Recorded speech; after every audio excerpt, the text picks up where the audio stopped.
Good morning. As we are recording, good afternoon, good evening, whenever you get a chance to check this show out. Travon Smith here, right here with the Real Estate Experiment. As I am a real estate agent, but it's never about me. It's always about the people that I come across. And some people I have a long relationship with, and some people I just come across and meet because I like certain things about them and the aspects about them.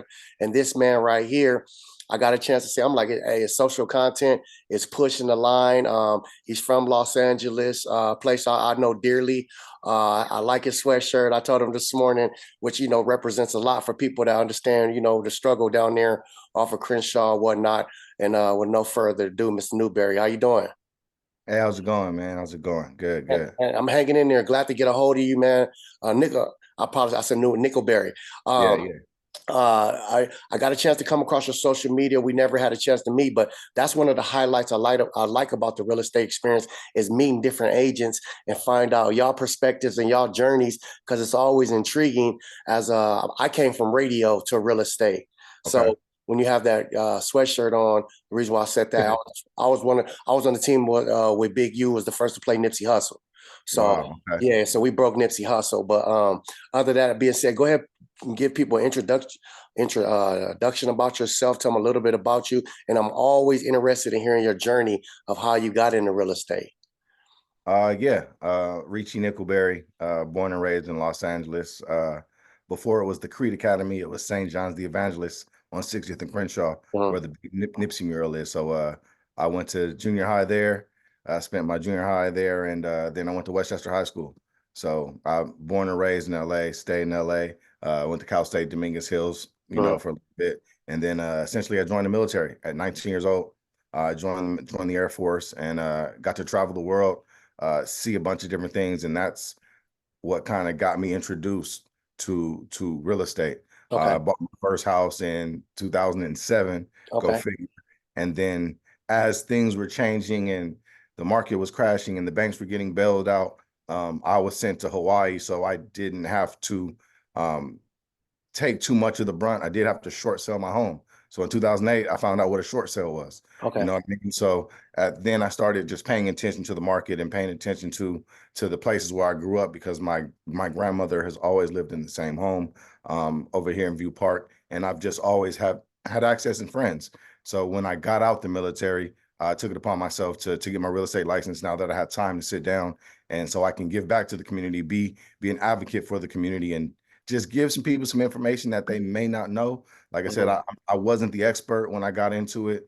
I did have a tweet. It's funny. I had a tweet in 2012 that said, I'm going to get my real estate license one day. You know what I mean? After going through what I went through in Florida with my property, I just figured it was something that I just needed to know more about and to be involved with and to have a legacy to pass down to my son. So that's kind of where I came from and kind of how I got into real estate. Well, there's a couple jewels you dropped in there, so I'm gonna try to circle back to a couple. And first of all, I want everybody to know that don't know to get in the Air Force as a young black man. It ain't for everybody. Usually they send you to the Marines or the Army, correct? Yeah, I went straight to the Air Force, man. I had an I mean, uncle you were that smart. I was smart enough. I was Yeah. smart enough. Yeah, yeah. Yes. I I worked on fighter jets, so I got the experience. I got to work on F-15s and F-22 fighter aircraft for 15 years. Yeah. And I'm I just, can't, I want people to circle that. You can't be no dummy going to work on to the Air Force now. The no, dummy. you Hey, gotta. the rest of the world we get sent to the Marines or the Army. Hey, I know a little bit about that, even though I'm not, blessed enough to be a vet. But I do respect everything that you guys have done Thank and you, thank you. and what have you gone through. Another jewel you dropped. I want two questions. I want to go out of that. So do you think it's important because I got into real estate too, my man, after I bought a house, but I found out I was doing more work than the actual real estate agent. Do you Mhm. think it's important for some like a real estate agent just have to have some kind of experience with on their own purchase? Because I feel like it's kind of important because you get to see exactly what everybody's going to go through, and if you have no idea about that, then it's like you're just Yeah, like not just a transaction, but it kind of feels like that. But the ups and downs of doing a yeah. transaction. Yeah, you can kind of put yourself if you've bought and sold a house before, or you know what I Hmm. mean, been in the market, you've been searching for a while, or you kind of know what's going on in the market, the limb facts, the things that are holding you back possibly. I can speak to a place of experience, Mhm. you know what I mean, with my clients. So it's not just me telling you what you should do with your money. It's me speaking from a place of experience and being a bigger asset and of more value, saying, I know exactly how you're feeling in this moment. I was there. I Yeah. sat in your shoes. I had to do the exact same thing you were doing. So my heart is with your heart. You know what I mean? I can empathize with those people, and that brings value, and it just bonds the trust a little bit more. They're like, okay, this guy's for real. He's not just a showman, and he's not just trying to make a sale, but it's like, no, this is affecting your family and your life. So I've been in that seat. But yeah, definitely, I think that's very important, and that actually helps me with my transactions because I can literally tell people and look them in the eyes, like, man, I've been there. I know what Right. it's like to get nervous and get cold feet, and you get tired Yeah. of the lender calling you. And like when you're at work, it's like, hey, man, we could stop this all right now. I don't got time for this. So Yes. Yes. so I mean, we go through it, but I always tell my clients, before we start, hey, it's ups and downs. You're gonna get upset with me a little bit, possibly. So just let's be transparent as possible. Right. I want Right. to talk a little bit about the Los Angeles area as far as dealing with the urban community.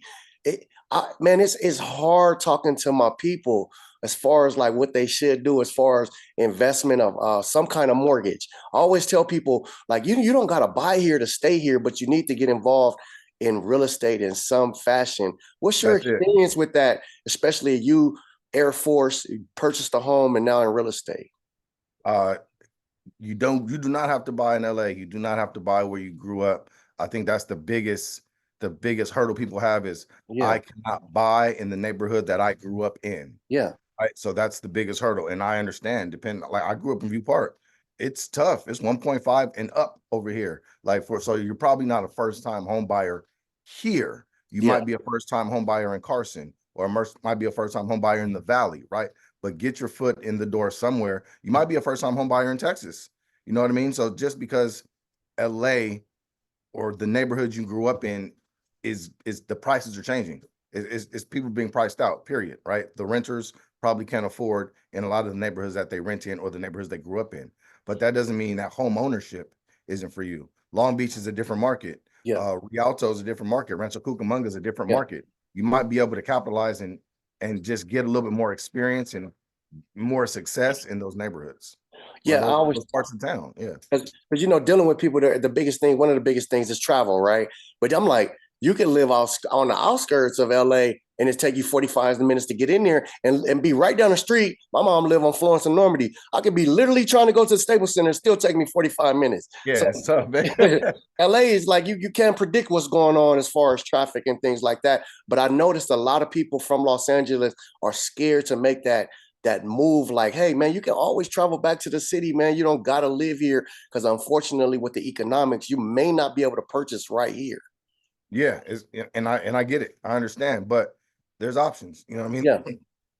There's duplex options. There's triplex options. Depending on your price point, how much you make per year, are you willing to be a landlord? There are other options. It's just getting the information and figuring out where you sit. I make X amount per year. I can go duplex. I can go triplex. I can put no money down if I'm a vet. I can put 3.5% down. You don't have to put 20% down. yeah, So depending on where you're at and knowing your options, as long as you know your options and know what's available to you, it's a little bit easier to swallow, but you might have to go to Long Beach, which is fine because most people don't live in their first home forever.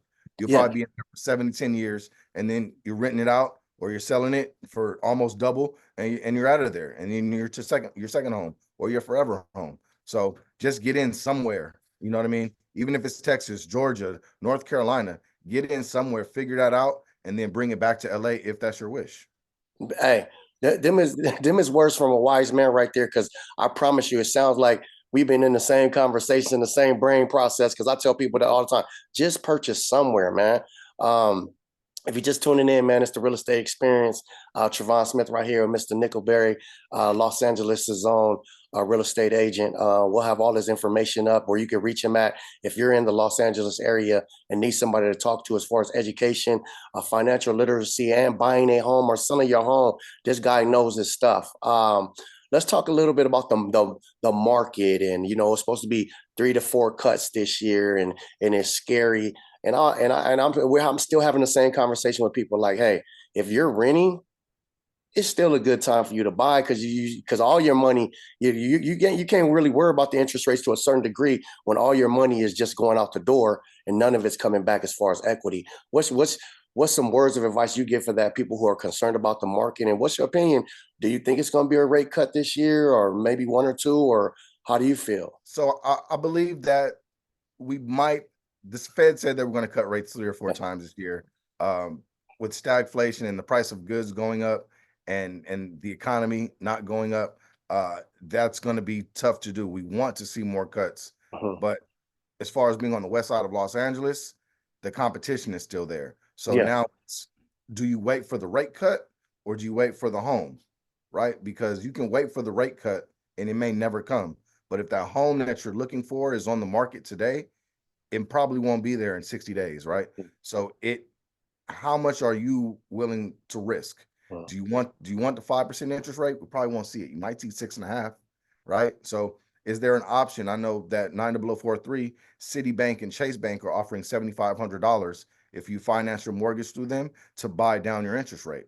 So that's an option, right? So you may not be able to get the 6.5 today, but you can get the 7.5 down to a 7 if you're in a certain area, as long as you, like, again, it's having the information and knowing your options. So if you're in 9043 where I'm at, you can go chasing Citibank and they'll buy down half a point for you. And you can maybe put 7,500 yourself. And now you're down a whole point and you don't have to wait for that rate. There are seller concessions, of course, you can ask for, depending on how the house turns out, the appraisal and the inspections. Is it in the seller's best interest to help you buy down your rate to close their home? Because not only are rates high for you, rates are high as a seller waiting for a buyer to show up, right? Yeah. So if you're trying to sell your house and no one's showing up because rates are high, it might be in the seller's best interest to help out and say, you know what, I'll give you 7,500, match you with that 7,500. Now we can buy your rate down and you can get into a mortgage that's better for you.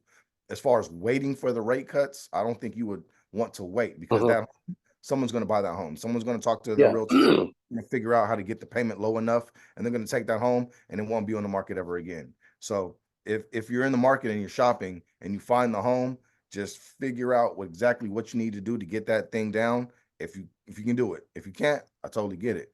But if you can get it down on your own, either with seller concessions or some type of concessions from the bank, I do it. No, definitely, man. As they say, marry the house, date the rate. Yeah, Because you got to figure it out now. Because I remember, and I'm pretty sure you remember talking to people last year that said they were waiting for this year, and now yeah, this year, hey, I know we had to have those conversations. had I'm to. just gonna wait for the rate to drop a little bit, 2024, and now look where we at. You cannot wait. Just like we can't tell you, like you said previously, the rate's gonna get cut at the end of the year. We don't know what's going on, but what you can Don't do. know, and it's an election year. Exactly. But they can contact somebody like you and you say, hey, I got some colleagues out there in Texas that work on first time home buyers, Arkansas. That's why I feel it's so important for somebody always to have at least a couple realtors as their friend. But Yeah, somebody like you is very extremely important because of your knowledge in the Los Angeles market and your knowledge in general, as real estate, as a buyer, seller, and a real estate agent. Man, go ahead and where can people find you at on any of your platforms or things like that? yeah, I'm on Instagram as rich underscore in real estate. My Yep. YouTube page where I do kind of neighborhood walking vlog tours. Some of my podcasts are up there as well. My YouTube page is Discovering Los Angeles. I Okay. don't know how I got that handle, but I looked up and I got it. And then my TikTok is Rich in Real Estate, all one word. Okay. So what I'll do is I'll have all that information in your description. Before you get out of here, I want to ask you a little bit about this. I see you have a lot of content. It has, remember when real estate agents just have to be real estate agents. Yeah, Now you yeah, got to be like, you got to be creative. I'm not saying you get down on Sunday and write a pen on paper as far as the things you're going to do throughout the week, but yeah. I see from your content, from the words popping in, I know what it takes because I do the same thing. It's like, now, hey, It's how is that you have to do all that just to uh, seem like, give the perception, even though you know what you're talking about and you know what you're doing, you mhm. have to give that outside perception where people want to come talk to you. I try to put my content together for the everyday buyer, right? So I don't want to do a big, long, extensive, deep dive because you may not be there in your journey. If you want to get to that pace in your journey, then we can talk about it later. So I try to give people property tours and digestible information that might help them moving to Los Angeles or moving to another part of Los Angeles or figuring out if Los Angeles is for them. And I do that with the vlogs, and I do that with just the property tours of what's available in these certain neighborhoods, especially the neighborhoods that I grew up in. And a lot of it is just my cell phone and some slow video. I've mastered the CapCut app. I have a little action camera I do my vlogs with. I do CapCut on my laptop. So it takes me a little bit of time to do it, but I just want to deliver digestible information that's just not too deep. So people just understand what I'm talking about and can come along with the ride, even if you're never moving to LA, even if it's just something Yeah. nice to watch. You know what I mean? You may have no plans of moving to these neighborhoods, no plans of living in Los Angeles, but it's just a nice visual experience for those watching. Yeah, get the chance to know the inner LA market and the outer LA market. You cover all Yeah. of LA, so definitely check him out. Like I said, we'll have all this information. That's how I met this man. I came across his content. I was like, this dude know what he's talking about. This dude know Appreciate what it. he's doing. Man, it's a pleasure hanging out with me. Like I Thank said, you so much, man. 15 minutes go by quick. Let's keep in touch, man, and definitely want to use you as one of the LA markets that we check in with. For sure, man. For sure. Thanks again for having me. Appreciate it. The real estate experience. Hey, All when we right. talk to other agents, it's about them. Thank you again.